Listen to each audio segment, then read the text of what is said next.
대표님들은 이 경영의 전문가가 아니세요. 매출을 판매하고 좋은 아이템을 컨택하는 거에 대한 전문가시긴 하지만 3년차 때나 4년차 때 이런 시행착오가 분명히 옵니다. 그때 이제 저희 같은 경우에는 이제 기업 컨설팅을 오래 했다 보니 그 작은 노하우 하나만 알려드려도 사업이 확장이 되고 안정적으로 꾸준하게 갈 수가 있죠. 나라에서도 통계치로 나와 있지만 창업을 한 이후에 3년이 지나고 5년이 지난 시점을 굉장히 중요한 시기로 봅니다. 그리고 거기에서 자기 개발이 되지 않고 물건이 조금 더 좋은 제조를 하지 않는다고 하면은 그 시점에서 망하거나 사업을 유지를 하거나 아니면 다른 사업으로 전환을 하거나 이런 시기가 오시거든요.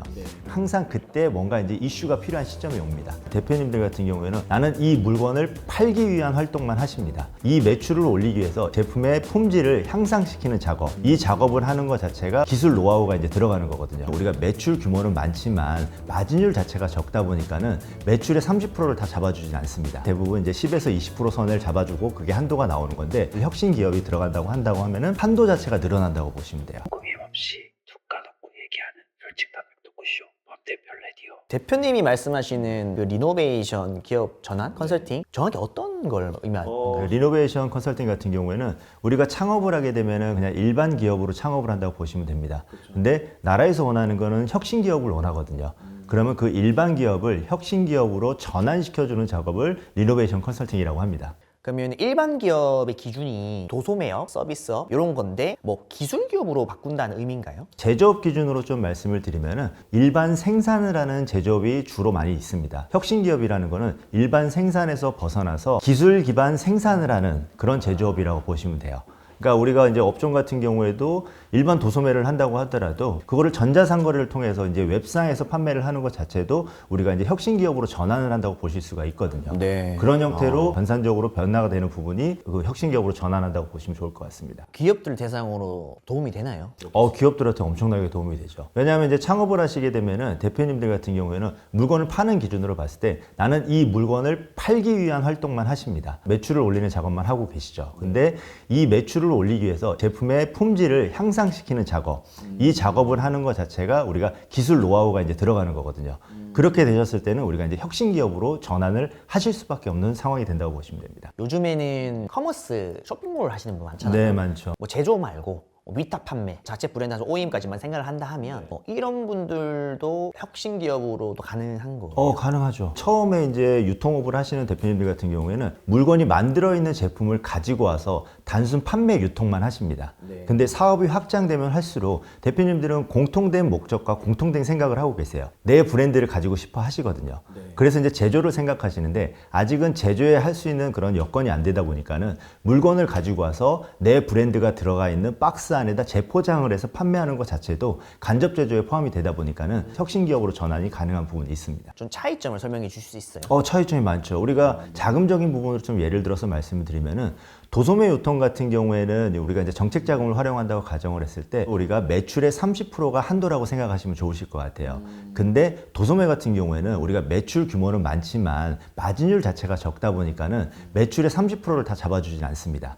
그러면은 대부분 이제 10에서 20% 선을 잡아주고 그게 한도가 나오는 건데 혁신 기업이 들어간다고 한다고 하면은 우리는 제조업과 동일하게 한도 자체가 늘어난다고 보시면 돼요. 전자상거래를 한다고 하더라도 우리 물건을 가지고 그리고 내가 기술력을 조금 더 가미를 한다고 하면은 한도 자체가 달라질 수 있습니다. 그럼 기업에 굉장히 큰 도움이 되겠죠. 기술력을 얹어서 업종을 좀 바꾸는 거라고 이해를 하면 될까요? 업종을 좀 확대를 시킨다고 보시면 됩니다. 목적 자체가 매출을 올리기 위함이잖아요. 그럼 우리는 더 좋은 물건을 가지고 있어야 되는 거고 고객들이 혹할 수 있는, 고객들이 확 당겨서 내 물건을 살 수 있는 뭔가 번뜩이는 아이디어가 필요하겠죠. 그런 아이디어는 물건을 만들어주는 곳에서 해주지 않죠. 내가 만드는 거죠. 그러다 보니까 이제 사업이 이제 확대가 되는 겁니다. 단순히 물건을 가지고 와서 판매만 했다고 하면은 이제 이 물건을 가지고 와서 고객들이 살 수 있게끔 품질 개선을 하고 나의 브랜드를 넣고 그래서 고객들한테 좋은 물건을 제공을 하는 이런 작업들이 이제 단순 유통에서 이제 우리가 연구 개발 활동을 해서 유통을 하는 그런 회사가 된다고 보시면 되죠. 여기서 이제 확대가 더 된다고 하면은 실질적으로 제조업으로 전환을 하실 수도 있는 거고요. 그렇죠. 네. 딱 이 시점에 좀 리노베이션을 하면 좋겠다라는 기업이 있나요? 기업은 거의 동일하다고 보시면 돼요. 나라에서도 통계치로 나와 있지만 창업을 한 이후에 3년이 지나고 5년이 지난 시점을 굉장히 중요한 시기로 봅니다. 왜냐하면 창업을 하게 됐을 때는 초창기 때 1년차 때는 우리가 매출을 올리기 위한 활동들을 굉장히 많이 하고 계시고 거기서 이제 안정권으로 넘어가시면 2년에서 3년 정도의 사업을 운영을 하실 수가 있습니다. 그리고 거기서 자기 개발이 되지 않고 물건이 조금 더 좋은 제조를 하지 않는다고 하면은 그 시점에서 망하거나 사업을 유지를 하거나 아니면 다른 사업으로 전환을 하거나 이런 시기가 오시거든요. 그러다 보니까는 나라에서도 5년 이상 평균치로 사업을 운영하는 대표님들한테 지원도 많이 해주고 있고 그 기업들이 항상 그때 뭔가 이제 이슈가 필요한 시점이 옵니다. 최근에 대표님이 직접 한 실제 사례 얘기를 해주시면 좋으실 것 같아요. 창업을 하실 때는 저를 만나진 않았어요. 근데 지금 제가 말씀드렸던 기준이랑 동일합니다.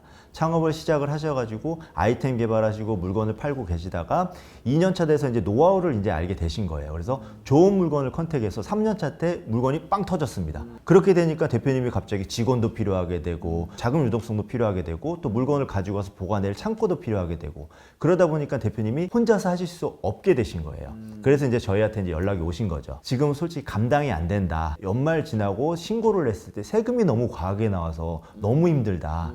그래서 이 부분부터 좀 정리를 하고 싶다라고 이제 저희한테 문의를 하셨죠. 그 노무에 대한 관리도 안 돼 있으셨고, 그리고 세금 절세에 필요한 이제 기업 인증이나 이런 부분도 안 돼 있었고, 그리고 세무사님을 통해서 세금 컨설팅도 제대로 받지 못하고 계셨다 보니까는 전반적인 그 회사에 대한 제도 정비를 해드렸다고 보시면 돼요. 자금 유동성 부분도 훨씬 더 풍부하게 진행이 되셨고, 그래서 지금은 공장도 지금 매입을 하셨고, 지금 컨테이너로 들어오고 있습니다. 네. 그래서 엄청 크게 확대가 되셨어요. 기업 같은 경우에는 대표님들은 이 경영의 전문가가 아니세요. 매출을 판매하고 좋은 아이템을 컨택하는 거에 대한 전문가시긴 하지만 3년차 때나 4년차 때 이런 시행착오가 분명히 옵니다. 그때 이제 저희 같은 경우에는 이제 기업 컨설팅을 오래 했다 보니 그 작은 노하우 하나만 알려드려도 사업이 확장이 되고 안정적으로 꾸준하게 갈 수가 있죠. 그러니까 지금은 저한테 이제 관리를 맡기신 지가 이제 6년 차에 들어가고 있는데 굉장히 잘 되고 있으세요. 직원도 굉장히 많이 늘어나고 있고. 그 직원도 늘어난다고 하면은 이건 좀 안타까운 부분이지만 직원이 늘어나게 되면 노무의 문제는 분명히 생깁니다. 그렇죠. 항상 중소기업 대표님들이 고민하는 부분이 그 노무에 대한 부분이에요. 왜냐하면 직원을 채용을 할 때는 가족이지만 나갈 땐 정말 남입니다. 맞아요. 그리고 그 직원들을 대상으로 영업을 하시는 정말 그런 분들이 생각보다 많이 있으세요. 그러면 일단 나가면 신고부터 하고 봅니다. 그런 대표님들이 잘못한 것도 없는데 그런 리스크를 안고 가시는 경우들이 굉장히 많이 있으세요. 안 그래도 저도 제 친한 동생이 일식집을 해요. 근데 일식집이 완전 사람을 어떻게 갈아서 이제 하는 업이잖아요. 근데 이제 알바생을 이제 뭐 단순 서빙 알바는 많이 이제 너무 많이 필요해서 했는데 그 내부에 있는 직원들이 출근했다가 나가는데 그 여비 안 챙겨주고. 근데 그게 좀 애매한 것도 많잖아요. 그걸 하나하나 다 해가지고 정말 웃으면서 헤어졌는데 근로복지 거기서 연락이 왔다 하더라고요. 그래서 그거 들으면서 와 진짜 사람이 어떻게 될지 모르구나. 그래서 제가 처음에 이 회사도 만났을 때도 직원이 많지 않았지만 저는 우선적으로 노무정비부터 해드렸어요. 왜냐 노무정비를 해놔야지 어차피 매출이 늘어나고 사업이 확대가 되면은 직원을 충원할 수밖에 없거든요. 그런 분쟁이 생겼을 때도 아 대표님 저희가 그때 다 소명자를 만들어놨고 근로계약서 노동법에 맞춰 다 해놨기 때문에 전혀 문제될 거 없습니다. 그거 소명자를 저희가 해드릴 테니까 상황만 정리해서 보내주십시오. 해가지고 전혀 문제없이 지금도 운영을 하고 계시죠. 그러니까 노무 문제는 정말 꼭 체크하고 가셔야 될 부분입니다. 요즘 2026년 되면서 지원금이나 정보지원 사업이 엄청 많이 풀렸잖아요. 저도 지금 R&D를 준비를 하고 있어요. 지금 이 촬영을 하는 날짜를 기점으로 뭐 창업 중심 대학 예산도 많이 주고 이런 지원 사업에도 리노베이션 기업전 했을 때 도움이 되는 부분이 많이 있나요? 많이 있죠. 지원 사업 같은 경우에는 혁신 기업을 원하는 겁니다. 말 그대로 회사가 안정적이고 기술력이 있고 성장 가능성이 있다고 하면은 나라에서 투자를 하는 개념이라고 보시면 돼요. 근데 이 지원금을 받기 위해서 지금은 이제 혼자 자체적으로 하시는 경우들도 있고 가끔 이제 컨설턴트를 통해서 하시는 경우들이 있는데 중요한 거는 내가 할 수 있는 범위 내에서 하셔야 됩니다. 잘못된 컨설턴트를 만나면 이거 끼워놓고 이거 끼워놓고 이거 끼워놓고 하다 보면은 지원금을 받을 수 있어요. 하지만 이게 사후 관리가 안 되다 보니까는 나중에 큰 리스크로 더 다가올 수가 있습니다. 저희 같은 경우에도 이제 지원 사업들을 지원을 많이 해드리고 있지만 대표님이 할 수 있는 부분에 대해서 그런 미팅을 훨씬 더 많이 합니다.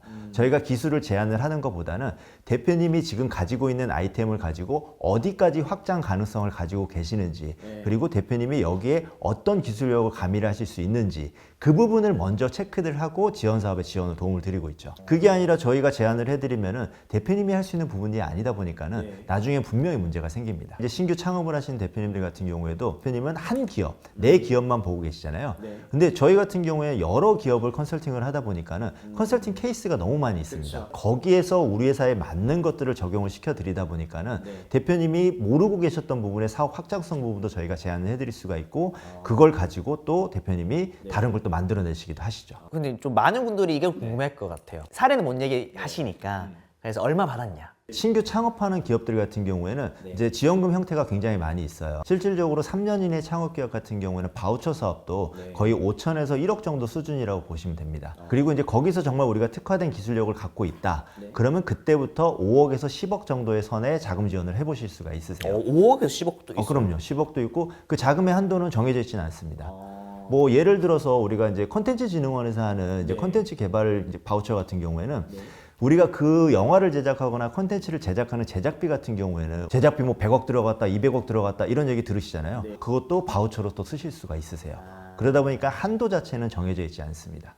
그러니까 어떤 기간에 어떤 바우처, 어떤 R&D를 하느냐에 따라서 내가 1억을 받을 수 있냐, 내가 5억을 받을 수 있냐, 많게는 내가 100억을 받을 수 있냐 이게 다 나눠진다고 보시면 돼요. 그런 부분도 그러면 갈무리를 해주시는 거네요. 그럼요. 로드맵을 만들어 드립니다. 우리가 신규 창업하신 대표님을 만났을 때 그 대표님도 이제 우리 영상을 보시면 또 나도 100억 받을 수 있겠지라고 생각할 수 있잖아요. 맞아. 근데 실질적으로는 3년 이내 창업 기업들은 100억을 받을 수는 없습니다. 그분들은 이제 5억 미만. 정말 좋은 기술이 있다고 하면 5억 정도까지 지원을 해볼 수 있지만 실질적으로는 차근차근 밟아가는 게 좋습니다. 5천만 원 바우처 사업부터 시작해서 그 다음 1억, 그 다음 2억, 3억, 5억 이런 형태로 가시는 게 가장 좋은 로드맵이라고 보시면 돼요. 그거를 이제 저희가 제안을 해드리는 거죠. 대표님들한테 요즘 많이 듣는 얘기가 컨설턴트 분들이 너무 많이 찾아오고 전화로 오니 명함을 미리 깔아놓고 이제 보여준다고 하더라고요. 어떻게 보면 대표님도 이제 컨설턴트의 또 역할도 하고 계시니까 좀 다른 점이 있으실까요? 저는 이 업을 굉장히 오래 했습니다. 아시겠지만 이 컨설턴트 분들이 굉장히 많은 이유 중에 하나도 시장 자체가 지금은 이 컨설팅을 하면은 고수익을 벌 수 있다라는 이런 이제 그쵸. 영상이나 이런 것들이 굉장히 많이 있다 보니까 많이들 진입을 하세요. 그래서 1인 창업을 하시는 경우들이 굉장히 많이 있습니다. 그래서 명함이 많고 많은 분들이 찾아올 수밖에 없어요. 그러면 이제 저는 이제 대표님한테 말씀드립니다. 저의 경력사항이라 그리고 저는 어차피 노출이 많이 돼 있다 보니까는 저희 회사 한번 검색해 보십시오라고 얘기도 하고 그리고 대표이사님들이 먼저 얘기하세요. 지금 말씀하셨던 것처럼 이렇게 명함도 꺼내놓지만 역으로 저희한테 먼저 보여줍니다. 제가 이런 사람들이랑 다 미팅을 했는데 결국은 대표님 회사가 제일 오래돼 보였고 그런 이력이 있기 때문에 상담 신청을 한번 했다. 정말 맞냐? 맞습니다. 좋은 선택 하셨습니다. 그럼 제가 그분들이랑 다른 점에 대해서 설명을 드리고 그리고 거기에서 우리 회사는 리노베이션에 대해서 필요하다 보니까 저희 쪽을 컨택을 하셨기 때문에 제가 거기에 대한 로드맵을 지금부터 설명드리겠습니다. 라고 진행을 하죠. 그럼 대표님들이 일반적으로 왔던 분들은 서류를 보거나 아니면 회사의 외형만 보고 된다 안 된다만 말씀하고 안 된다는 얘기를 많이 하고 가죠. 근데 안 되는 기업도 되게끔 만드는 게 리노베이션 컨설팅이거든요. 사업의 확장성을 보여드리기 때문에 저희한테 어쩔 수 없이 진행을 하실 수밖에 없죠. 누구나 그렇지만 초보한테 컨설팅을 받기보다 대표님이 잘하시는 분들한테 받고 싶잖아요. 근데 대표님들은 사실 그 부분을 알 수 있는 방법이 없기 때문에 뭐 어떤 질문을 하면 이런 왕초보 컨설턴트가 아님을 얘 좀 짬바 좀 있네, 좀 괜찮네 이걸 좀 알 수 있을까요? 쉽지 않을 것 같아요.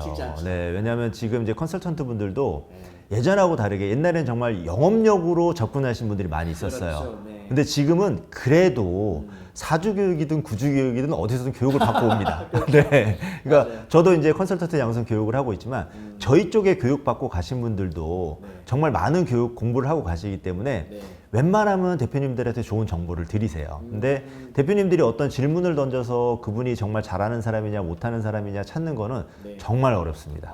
정말 어렵습니다. 대표님도 사업하시면서 좋은 아이템을 찾는 게 어려운 것처럼 좋은 컨설턴트를 만나는 것도 굉장히 어렵습니다. 그래서 그 컨설턴트를 찾으려고 하면 뭐가 있을까요? 그냥 뭐 경력상 물어보는 게 제일 빠르겠죠? 네, 어느 정도 하셨냐? 대표님들도 다 아시잖아요. 본인도 이제 사업도 오래 하셨기 때문에 직원들 면접도 보시고 직원들 많이 뽑아보셨는데 외부 인력이 와서 이런 것들을 내가 컨설팅을 한다고 했을 때 그 사람 눈빛만 봐도 알겠죠? 네. 눈빛이 흔들린다. 내가 질문한 거에 대해서 갑자기 다른 얘기를 하고 있다. 그러면 그거 자체가 컨설팅을 하는 게 아니라 초짜가 와서 그냥 뭐 도전하러 왔구나. 그런 생각을 할 수가 있겠죠. 결국에는 이 대표님들이 많은 사람을 뽑아왔고 해왔기 때문에 듣다 보니까 뭐 아시겠다라는 생각이 드네요.